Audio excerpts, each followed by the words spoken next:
The room erupts in applause, and your body goes still. Not the stillness of peace, but the paralysis of a deer caught in headlights.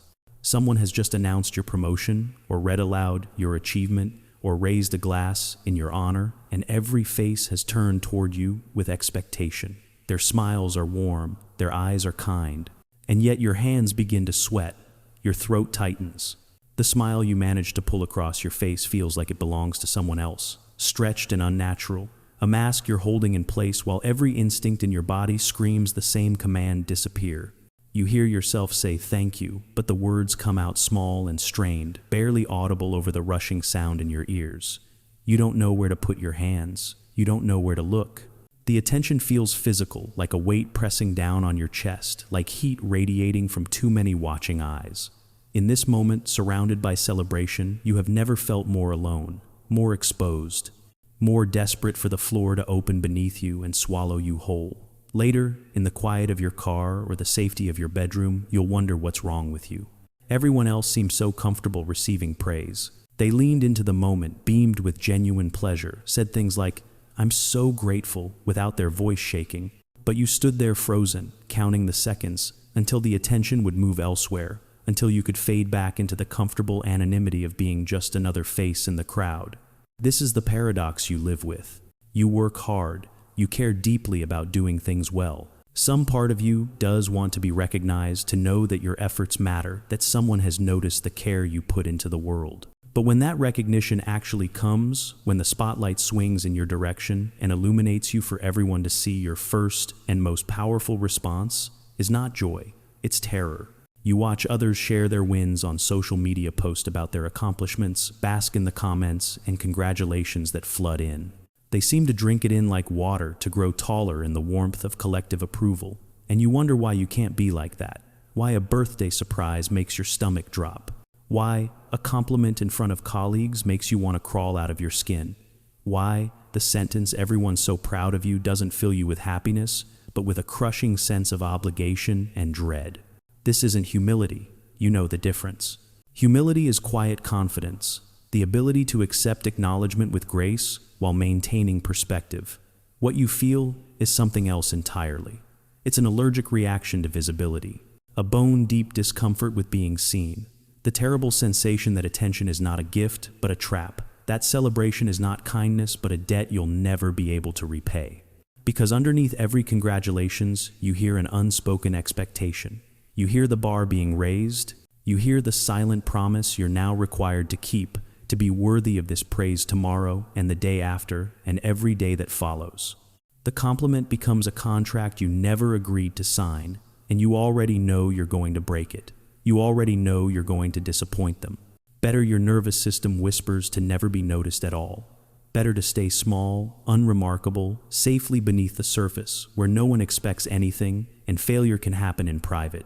So you deflect, you minimize, you redirect the praise to someone else, anyone else, as quickly as possible. You've perfected the art of making yourself smaller in the moment you're supposed to expand.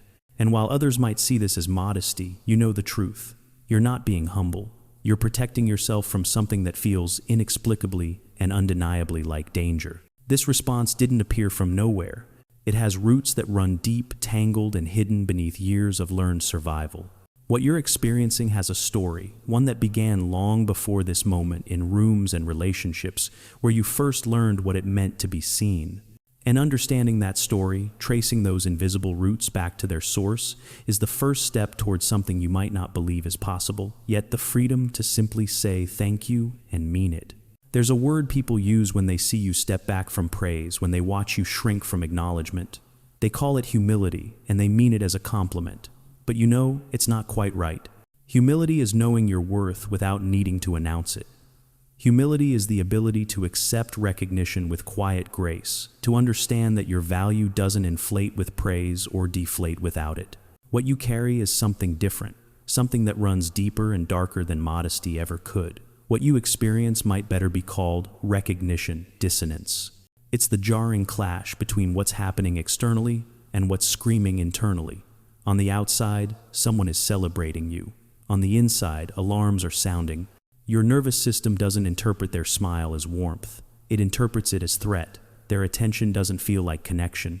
It feels like exposure, like standing naked in a crowd, like every flaw and inadequacy you've worked so hard to hide is suddenly visible under harsh fluorescent light.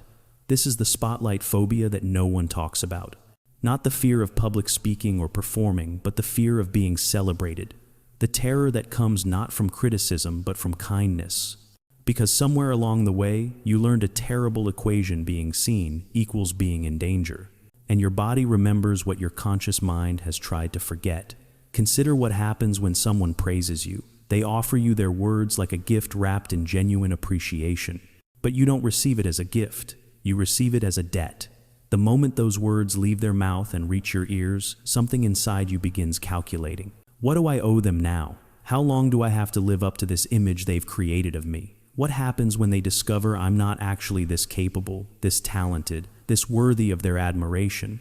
The compliment becomes a contract you never wanted to sign. Every word of praise is a promise you're now responsible for keeping. They think you're talented, so you have to be talented every single time. They think you're kind, so you can never have a selfish moment. They think you're strong, so you can never let them see you break. The weight of their positive expectations crushes you more effectively than criticism ever could. Because at least criticism you know how to handle. At least failure is familiar territory. But success, recognition, these are landmines you never learned to navigate. When someone says I'm proud of you, you don't hear celebration.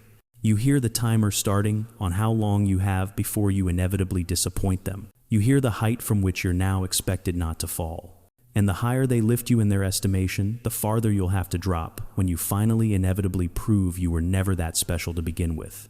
So you do the only thing that feels safe. You push it away. You deflect the praise before it can settle on your shoulders and become another burden to carry.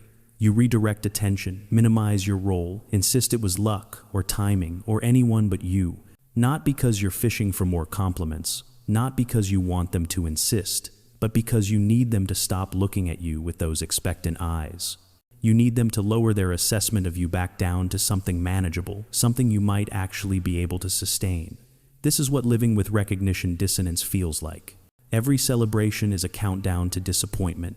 Every compliment is a trapdoor that could open at any moment. And the safest place, the only place that doesn't demand constant performance, is in the shadows where no one is watching closely enough to notice when you fail. But why? Why does your nervous system treat kindness like danger? Why does your body recoil from exactly what your heart most longs for? The answer lies buried in your history, in the rooms where you first learned what it meant to be visible. You were small once, and in that smallness, you learned the rules of survival. Not the kind written in books, but the kind whispered by your nervous system, etched into your bones through repetition and necessity. And one of those rules, perhaps the most important one, was this: the less space you take up, the safer you are. Maybe you grew up in a house where peace was fragile, where a parent was always tired, always stressed, always one disruption away from breaking. They leaned into the moment, beamed with genuine pleasure, said things like, "I'm so grateful," without their voice shaking. But you stood there frozen, counting the seconds, until the attention would move elsewhere, until you could fade back into the comfortable anonymity of being just another face in the crowd. This is the paradox you live with. You work hard, you care deeply about doing things well. You watched what happened when someone demanded too much attention, when they were too loud or too needy or too much of anything. You saw how it disrupted the delicate balance, how it created tension in rooms that were already crackling with unspoken strain. And you made yourself a promise, though you were too young to put it into words: I will not be the one who tips the scale. I will not be the problem. So you became the easy child, the one who didn't complain when plans changed, the one who solved their own problems quietly in their room, the one who learned to celebrate their victories in silence because bringing them to the dinner table felt like asking for something there wasn't enough of to go around. And it worked. Your invisibility kept you safe. Your silence kept the peace.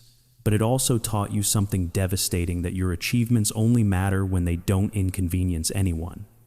That being celebrated means disrupting the equilibrium. That attention, even positive attention, is inherently selfish. Or perhaps your experience was different but no less formative. Perhaps you did receive praise in your childhood, but it always came with a shadow attached. Your parent looked at your report card and smiled, said you did well, then added, "But why wasn't it perfect?" You cleaned your room and heard good. Now remember to keep it this way. The compliment was never complete. It was always a down payment on higher expectations, always followed by the word that erased everything that came before it, but your brain learned to brace itself.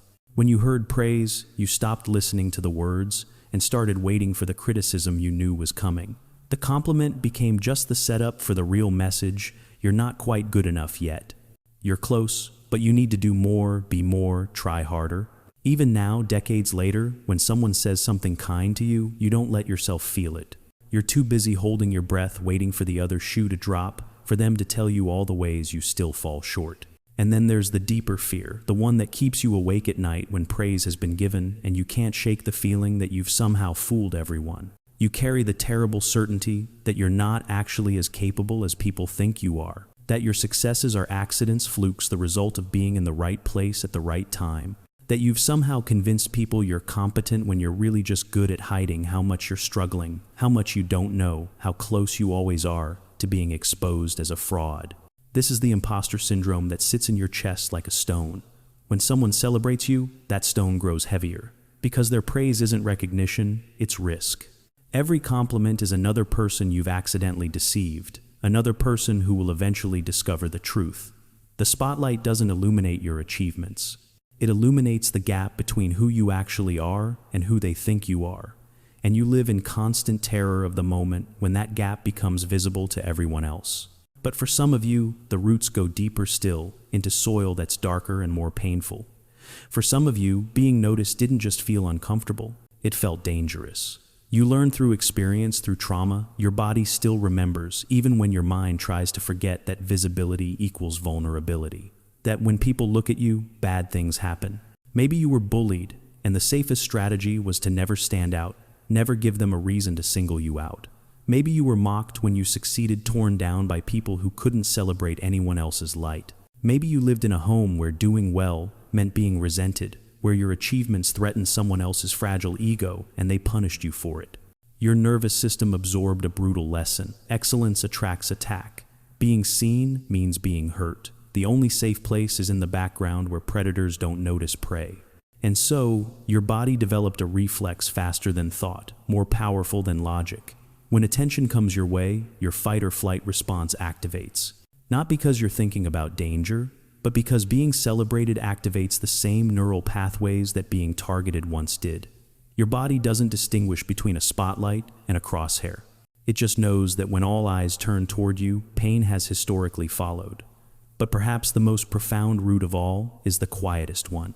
The possibility that you reject celebration because accepting it would mean betraying the story you've told yourself about who you are. You've lived so long with a particular narrative, a particular identity built on being overlooked, being underestimated, being the one who doesn't need recognition. That story, painful as it is, has become home. It's familiar, it's safe in its predictability. To accept praise, to allow yourself to be celebrated, would mean rewriting that story entirely. And maybe that story deserves to be questioned. Maybe the version of yourself that can't accept praise isn't broken. You've lived so long with a particular narrative, a particular identity built on being overlooked, being underestimated, being the one who doesn't need recognition. That story, painful as it is, has become home. It's familiar, it's safe in its predictability. To accept praise, to allow yourself to be celebrated, would mean rewriting that story entirely. And maybe that story deserves to be questioned. Maybe the version of yourself that can't accept praise isn't broken. You see, the luck involved, the timing that had nothing to do with your merit, the people whose contributions made your achievement possible. You see the complexity that others smooth over in service of a cleaner narrative. When someone praises you for a project's success, you think immediately of the teammate who caught your error, the mentor who guided your approach, the circumstances that happened to align in your favor. You're not diminishing yourself out of false modesty. You're refusing to accept a simplified story that erases everyone else's fingerprints from your work. You're honoring the truth that nothing happens in isolation, that every accomplishment is collaborative even when only one name gets called. This awareness, this inability to take full credit, isn't a flaw in your character. It's a sign of your capacity to see beyond yourself. In a world that lionizes individual achievement, that turns every success into a personal brand, that teaches people to claim ownership of outcomes they only partially created, your discomfort with celebration might actually be a form of integrity. You resist the lie that you did it alone. You refuse to participate in the erasure of context, of community, of the countless invisible factors that shaped your path.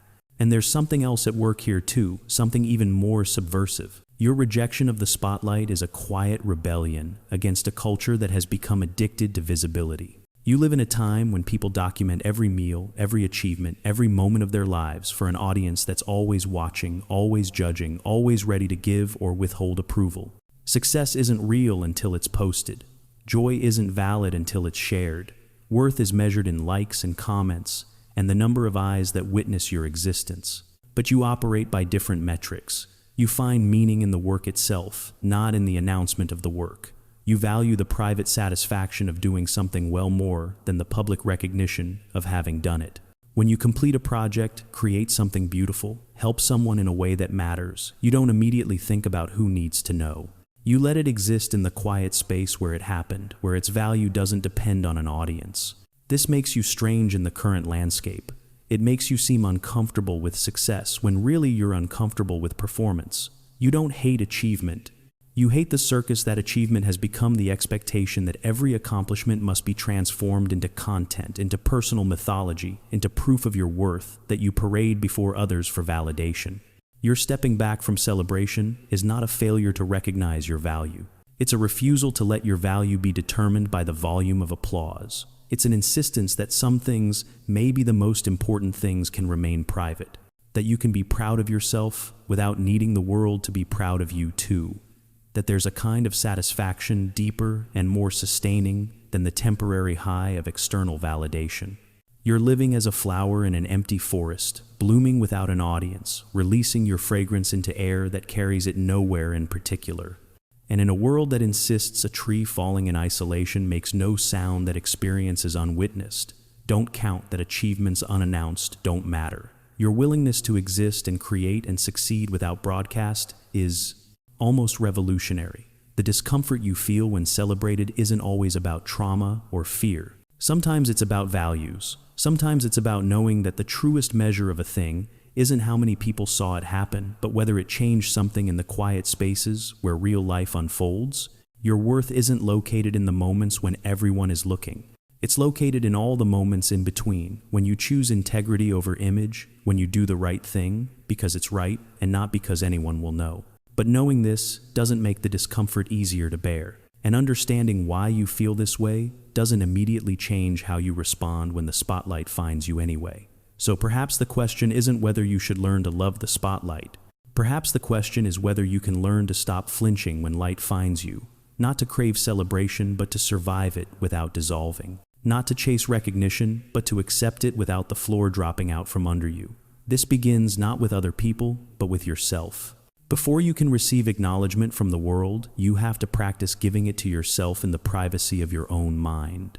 And this is harder than it sounds, because you've spent years perfecting the art of dismissing your own efforts. You finish something difficult and immediately move to the next task without pausing. You solve a problem and tell yourself anyone could have done it. You show up on a hard day and don't count it as an achievement because you believe showing up is simply what people do. But what if you stopped for just a moment at the end of each day and named 3 things you did well, not grand accomplishments, not things anyone else would notice or applaud.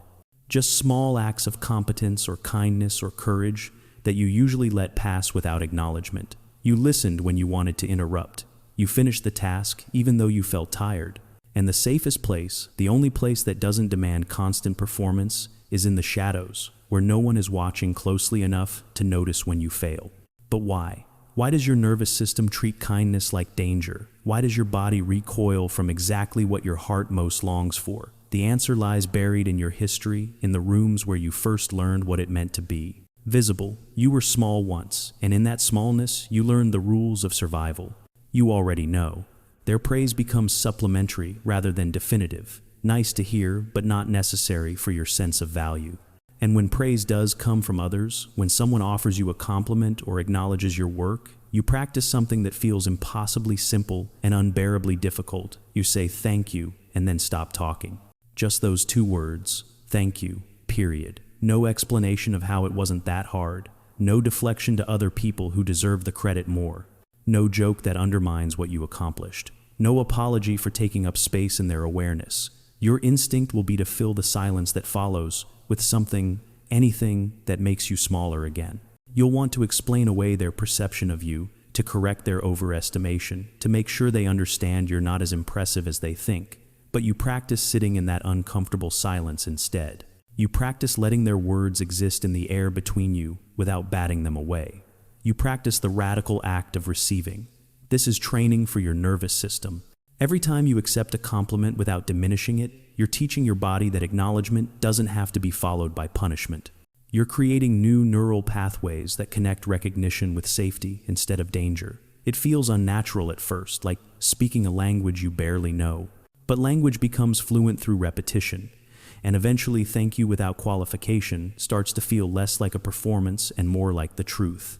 The other practice is learning to separate the compliment from the obligation. When someone says they're impressed by your work, you practice hearing it as a reflection of this moment, not a contract for all future moments. They're telling you how they feel right now about something you did. They're not making you sign a promise that you'll maintain this level forever. They're not investing in your future performance with the expectation of returns. They're simply offering you a piece of their inner experience, sharing that your actions created something positive in their world. You practice saying to yourself, this is a gift given freely, not a debt I have to repay. They're not raising the bar. They're acknowledging where the bar already was when you cleared it. Their expectation of you tomorrow doesn't have to be higher just because they recognized you today. You're allowed to have good moments and ordinary moments. You're allowed to be celebrated for something you did well, without it becoming the new minimum standard for everything that follows. This is the work. Not learning to love attention, but learning that attention won't destroy you. Not craving the spotlight, but knowing you can stand in it briefly without burning. Not needing celebration, but accepting that you can survive being celebrated without losing yourself in the process. The goal isn't to become someone else.